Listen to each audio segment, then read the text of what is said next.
Proper greetings of the day. Whenever whoever don't get to see this right now, see it. Um, I want to start by first saying thank you for your time, and I wanted to reach out to DMAC, Adrian Smith, um, and Roderick Smith in particular, because in the last a couple weeks ago they had hopped into a live stream, and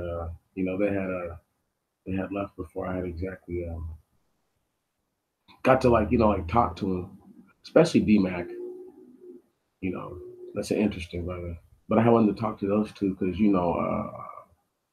me and Roger Spice were just we were just talking the other day, and it's really encouraging. You know, I know every day is not a home run for people in relationships. You know, um, but settle for a base hit. I always settle for base hits. I'm not looking for a home run. Um, I ask people, to beyond that to to know that everything is not going to be what we want it to be. Certain things are going to vex us, and they're going to go against us. But what I also wanted to say was I got a little speech written, and I wanted to just read it. And here we go. In life, we have circumstances, most of which exist beyond our control. Some even tangible thought. We are forever in battle with an ever changing environment and which gives the perception of control by means of relatable accountability. Once the mechanism of belief of control has been established, then and only then can one be an actor upon the theater of consequence and not antiquated to a spectator's point of view exclusively. While a spectator isn't involved with performance, the reaction and emphasis of active audience engagement will also lead a person, yea, character, to imbue qualitative thought into action, meaning that one isn't involved can still draw their own conclusion, regardless of reason or intended imposition. Unlike an actor in theater, what they say or feel has very little or no impact on said scenarios, happenings, and all other manner of activity taking place.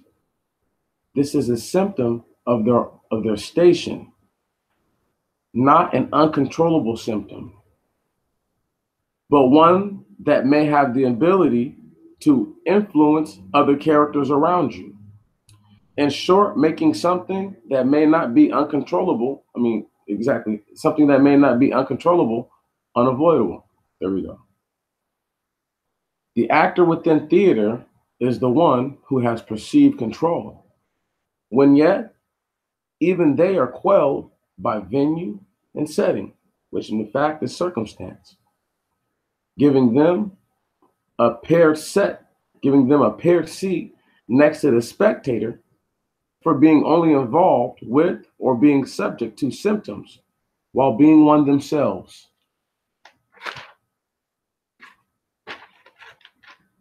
My ability to relay information is based upon symptoms, many of which are beyond the scope of my own abilities, but not yet my will or desire. Our ability to take in the evil that we face, excuse me, our ability to take in the evil that we face and see it for the evil that it is will be our blessing.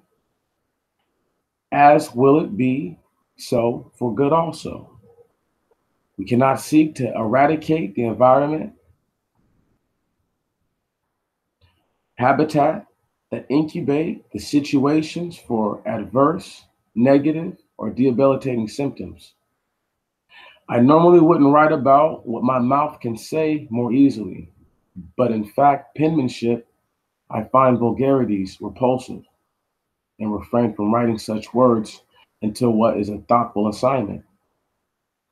May the Most High God of Israel touch your soul, and may He purge us of all of our troubles. Amen. What up, Martin? I just wanted to read that to you. I always think about stuff, you know, and I can, once again, I could have rattled that off out of my mouth and not said anything that was foul or vulgar, but I like to do that. I don't mind to write and to speak what it is that I've written. And to be honest, we are in a world right now, an environment that, once again, as I said, as you know, if you've experienced life on any level, it is ever changing. And because it changes so much, there are symptoms of these changes. Now, people are like, why do you call them symptoms? Because that's not the way it would be normally. This only happened because this took place. So, because we're living in a world that is pretty much one congealed symptom at this point, it's,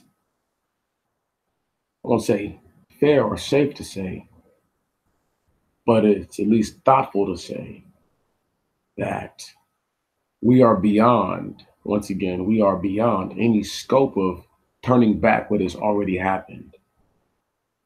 All we can do is understand what the symptoms are and where they come from, and our best way to avoid them. Once again, though, like I said, they make other people characters who were just spectators. Then they make other characters who were just actors spectators. So when the spectator goes into being from that character to being an actor, and then the actor goes to being a spectator, right? And this is how life really works. It's very interesting because the symptoms then, whereas you don't do anything yourself, can still affect you and have a very, very, very negative effect on your life. Um, some symptoms are good. Some things are good that they happen, but many things are not good that they happen. Um, Especially if it's going to be a reaction of of uh, uh, uh, of an action. Okay, I'll give you a prime example.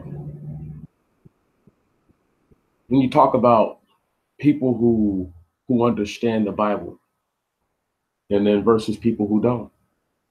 And I was on the bus on Friday on my way to work, and there was this guy. He sat by me, old white man, and he gets to going on about all the hoopla about how everybody's one blood and this, that, and the other. Which that's a symptom of living on Earth, to have heard one man's doctrine that they forced down people's throat. So a symptom of that is that people believe something that actually goes against all logic. And logically speaking, if there are people on planet Earth who have unknown genetics within their genome, therefore they actually can't be full human, no matter what they look like. And I know nobody on Earth is 100% the human that they think they are, but this makes this person even less human. And because we have these people who are more quick to once again, I don't know, what's the word?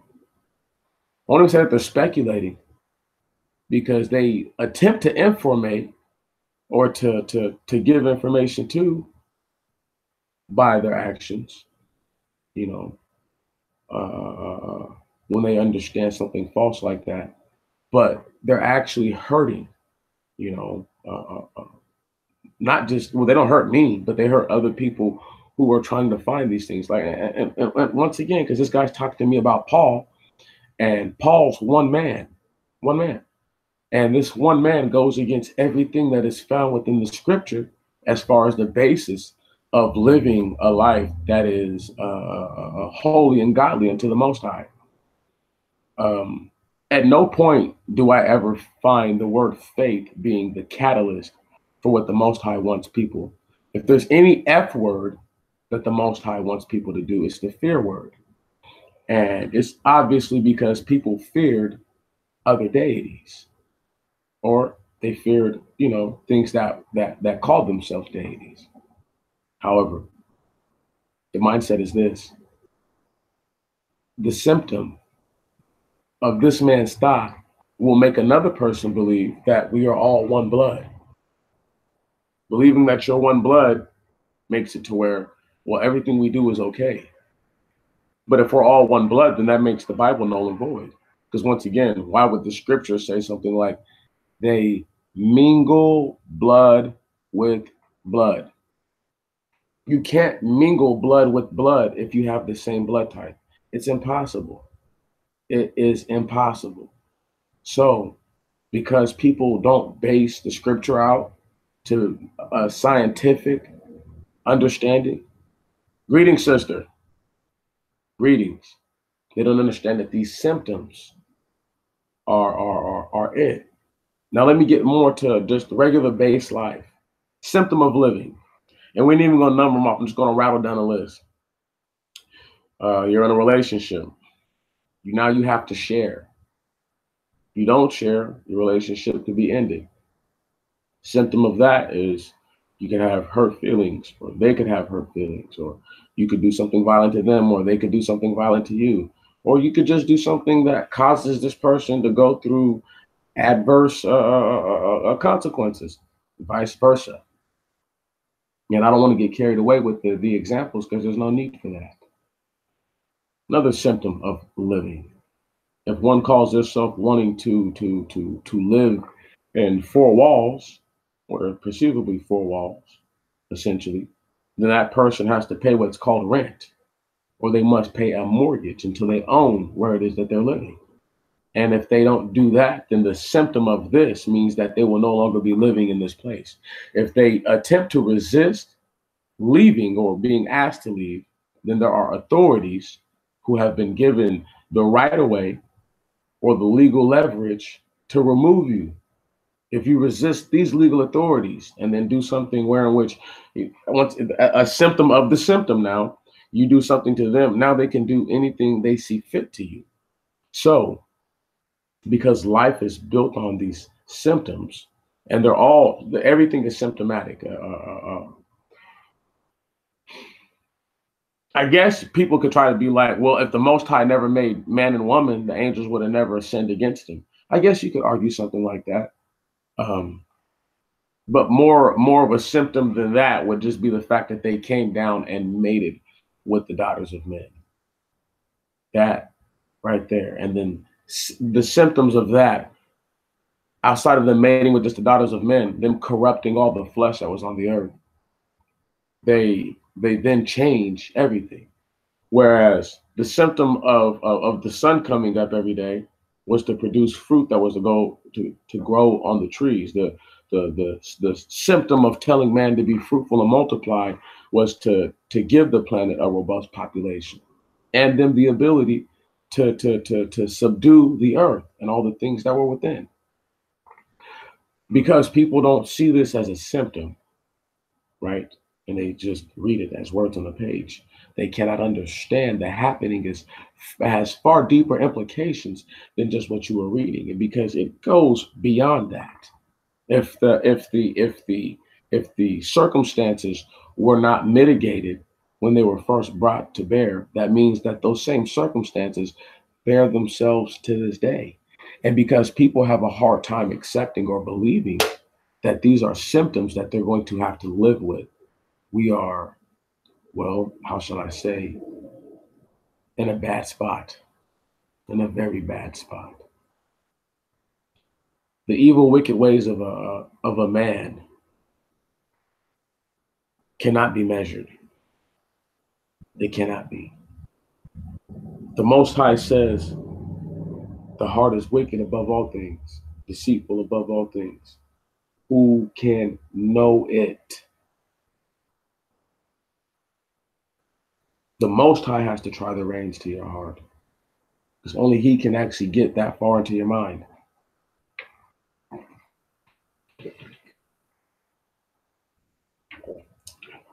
Got one for you. So you guys remember when the Messiah healed the guy who had the palsy, right?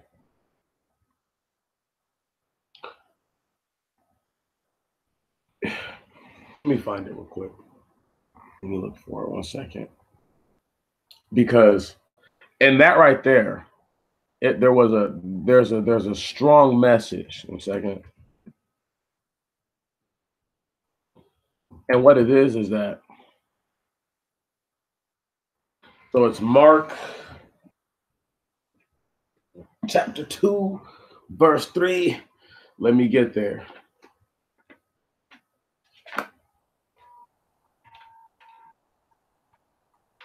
And the reason why this is so important is because sometimes people will overlook uh,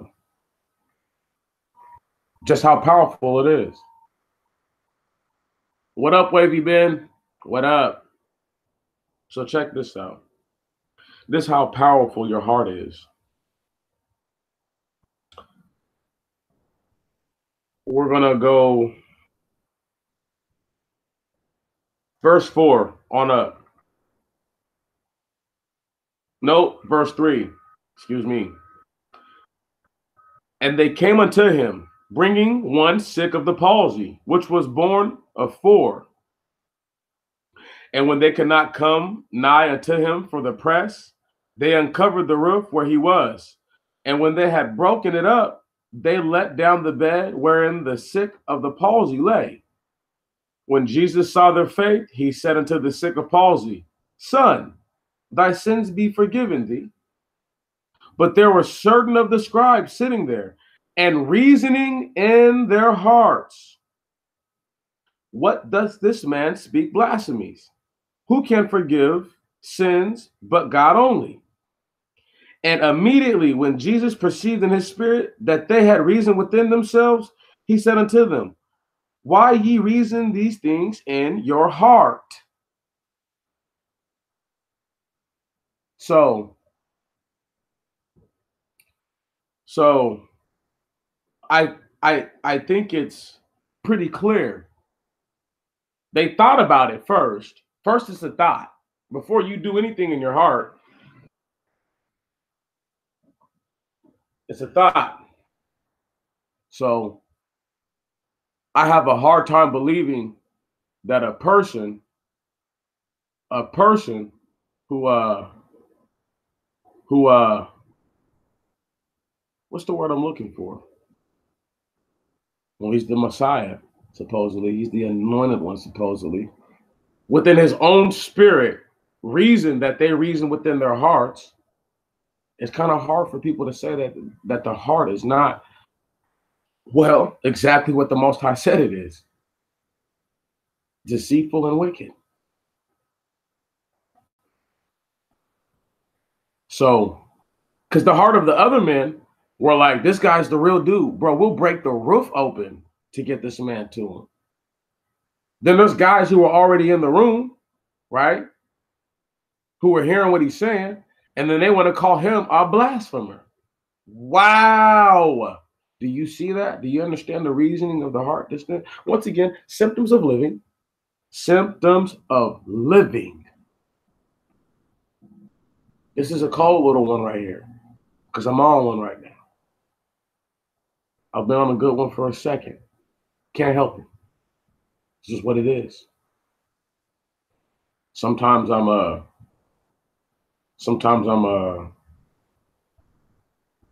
happy about what it is. Sometimes I'm not happy about what it is, you know.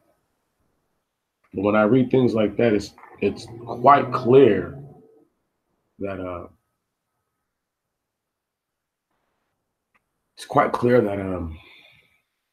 your heart will do you wrong. It's very clear. So, I mean, what am I to believe, y'all? What am I to believe? You know, that the symptoms of living don't come with just horrible things sometimes. Another symptom of living on earth uh, whether we like it or not. If you decide that you're going to be, I don't know what's the word, entrepreneurial, a philanthropist, whatever you want to say, there's people that want to hurt you just for doing good for other people. There's people that'll kill you for that. Y'all understand that? There's people that will kill you for doing something nice for another person. They'll kill you. They'll think nothing about it, murder you. This is why you have to be willing to give them the other symptom of living, which is you giving them the pain. Right on? Because as I stand a few weeks out from this hot dog stand actually probably really coming to fruition, the symptom of having a food business is there's going to be homeless people who don't have any money, have nothing, have no manner, no couth, nothing, and they're going to want food. And realistically, they're probably going to be hungry. And it's going to be up to me to discern whether or not should I feed this person.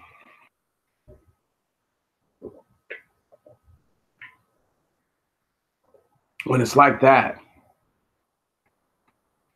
when it's like that, it's yeah. When it's like that, it's bad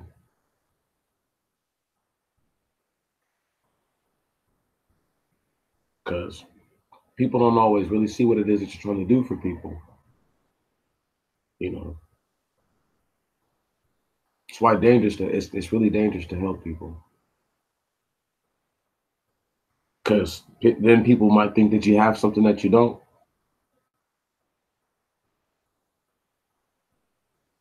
You know, I stopped pursuing this little thing I was doing. Let me tell you, a symptom of living. See, when you listen to other people and they say things that you might not agree with, but you understand, sometimes you'll do the things that they're saying to do. Case in point, long time ago, many moons ago, a very wise man said something like, you can't try to get something here in Babylon and then try to break away from the curses as if the curses don't apply to you. I understand that. I say to this man, though, on the other side of that, with all that being put forth, is do you contend that your brothers and sisters starve while they're in Babylon and beg their oppressors who pity neither the old nor the young? Right on?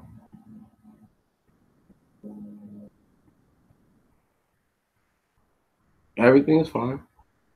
I'm glad. Oh, everything is good, Martin. I'm glad you're about to graduate. Just man, just keep your head man down, bro. You know, and just do what you got to do, man. Don't do nothing that you know what I'm saying. Don't do nothing that you can't walk away from, bro. People like to do stupid stuff. Anyway, I'm not saying that you would do something stupid, but you might hang out with somebody who's stupid, who does stupid stuff. Once again, that's a symptom of living. That was part of the speech that I read. See what I'm saying? So it's always going to be like that. I'm kind of scared for people, you know.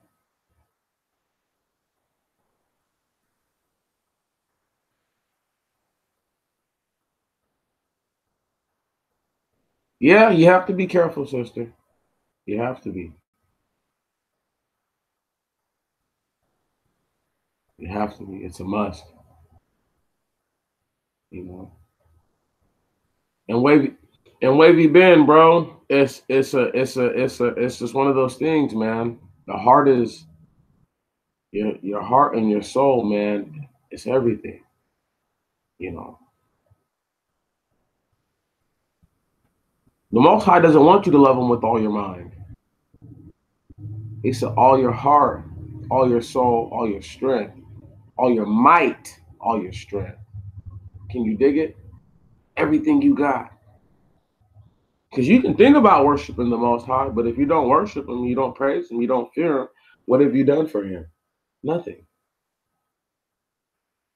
Nothing. We're at a level of, I don't know, what do people want to what do people want it to be, man? What do these people want it, you know what I'm saying, want it to be? Just like last night, man. Let me give you you feel me, the gritty. Let me go ahead and it's no longer PG real quick. I'm gonna have to go rated R to explain the story, you know, because I don't hold back on nobody and I don't give a fuck. So I'm at work. Man, I show up in Seattle at like 3 p.m. yesterday. I don't get done working until almost 4 a.m., right? Anyway, man, there's this chick, black chick, dressed like a whore, had the fucking nerve to tell me I'm a virgin. And then I didn't believe her. I was like, I don't believe you. Now, once again, you got a bunch of nasty ass whores vouching for you. There's a guy who's with you, but he won't vouch for you.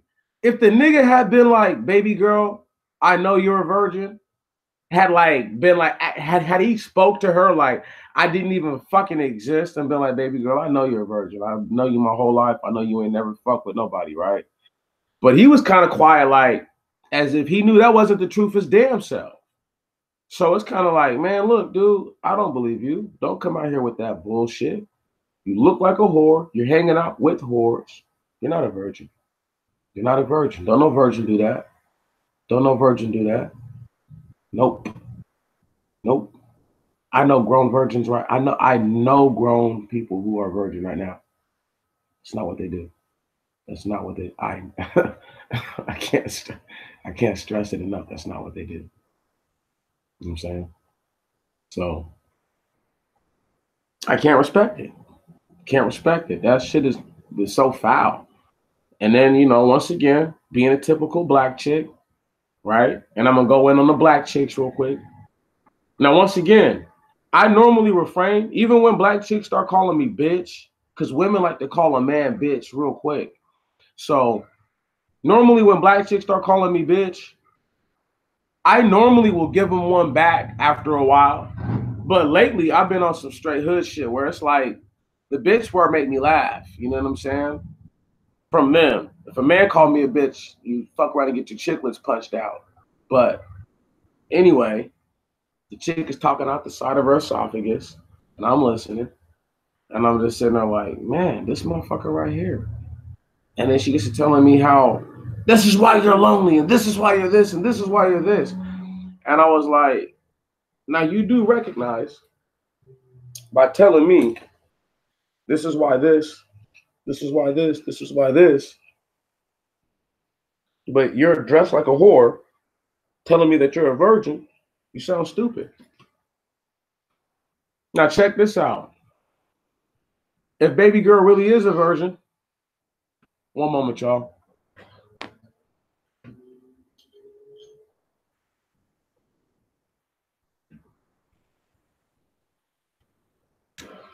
Baby girl really is a virgin. It's like one of those things where it's like, man, I'm not even trying to to deal with all that. You know what I mean? No. Because why are you here with these people? And why do I have to defend myself as a man versus your friends that are whores? This is a symptom because she would have to tell me I'm a virgin, right?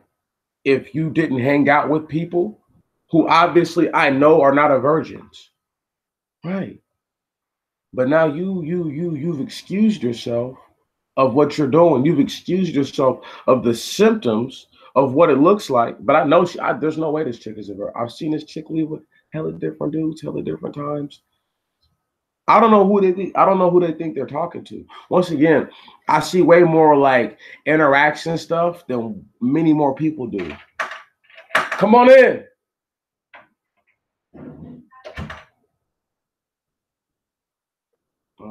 Oh. Check this out. What's up, Dad? Hey, man, what's happening? Give me 1 second, Dad. I'm doing something. So I don't know who, I don't know what just happened, but my neighbors or whatever, because my dad just, he popped up, but we're doing our thing. About the person's gonna hang out. No, right? I know. I understand. Check me out. Look, there's no way a person is gonna tell me that they're a virgin and they got like a skirt on, right? And you got to pull it down to keep your ass from hanging out. No, please, you're not a virgin. And if you, once again, if you are the worst virgin I've ever met. Like you were like the devil virgin. You know what I mean? Like Fucking dick and giving up. right. And I didn't use you while I so I'm still a virgin. Right. That's how they come up with that bullshit. As my father just said, giving blowjobs and letting people penetrate their anals, and then they want to talk about their virgin still. Yeah, because it hasn't went through the vaginal canal, as they would say. Yep. I don't know, man. That's what they do. How they see it. This is the funniest thing ever. My dad like showed up. I knew he was gonna come. You know what I mean? I got beers already. But just got this word up. Okay. But yeah. It's my food. Okay, heck yeah. He came bearing gifts. Chinese food. Yeah, Chinese food. But yeah. What was you talking? They said hi, Dad. No, I'm doing a live stream. With people on the internet. Oh, no, I'm cool. Oh, he's funny. He said he's cool. He's so funny. My dad is hilarious. He didn't want to get on the camera. He's like, nope. It's all right. He's like, nope. Yeah, I'm not very photogenic. Oh, he says he's not photogenic. So I stay away from cameras. He stays away from cameras, he says. I know you guys can hear him, but I have to translate, in English again, because it's already in English. Yeah. Uh-oh. He brought some speakers for me, some other stuff. Oh, here, that bag too. That's all right. Keep that one. So, before I close out and then come back again later, because this is a very good conversation, and I'm probably just going to hit up a little part 2, the symptoms of living, because that's what it is. You live and you learn, man, and you really go through a lot of stuff with people, but you have to accept the circumstances as they are. Go ahead, because the circumstances will change from one environment to the other. In one environment, they have clean water and they have no food. In another environment, they have all the food you can want, but they have no water. It's a symptom. Yeah. So now you have to. Situation dictates. That's right. Situation does dictate. Because you ain't got no fucking water, and you got something to trade for some fucking water, and they need what you got what they need. Shit. Hey. As you hear him saying. It used to be the bartering system back in the day. That's what they call it. As you hear my dad saying. Once again, this is so funny because, you know what I mean? He's like, I don't want to be a part of nothing, but he's like, let me commandeer this real quick. Tell these people some. Oh, man, I was so upset I didn't have my little tape recorder with me today, man. It was on the table. I was going to pick it up. And I'm telling you, I came. Oh, okay. Y'all. This is I love it. I love it. Because once again, nobody knows that you deal with your people. You know what I'm saying? Nobody knows that you deal with your family. Symptom of living, literally, right here, right now. Can you dig it? It's a good symptom though, not a bad one. So I'm gonna get back with y'all a few hours, however long it takes me and my dad to to congeal it out. Because I'm liable to say some things that are unflattering. I always say things that are unflattering. So that wouldn't be a surprise. But, me and him, we are 2 of the same people. So things, yeah. Anyhow, my friends, I salute you. I will be back. The time on deck right now is 10:33 a.m. Roughly, I don't know, 1400, 1500. So 2 p.m., 3 p.m. I'm gonna check back in with y'all, and then we'll we'll do this again. You know, it'll give you guys some time to get your days done and over with. But I do appreciate y'all for going through this right here with me. Once again, a symptom of living. I couldn't ask for my dad to show up when he did and actually have done that. Perfect timing. Perfect timing. However, I'll get back with you guys later, and then we will carry on with this later, and we're gonna do our thing. Peace out.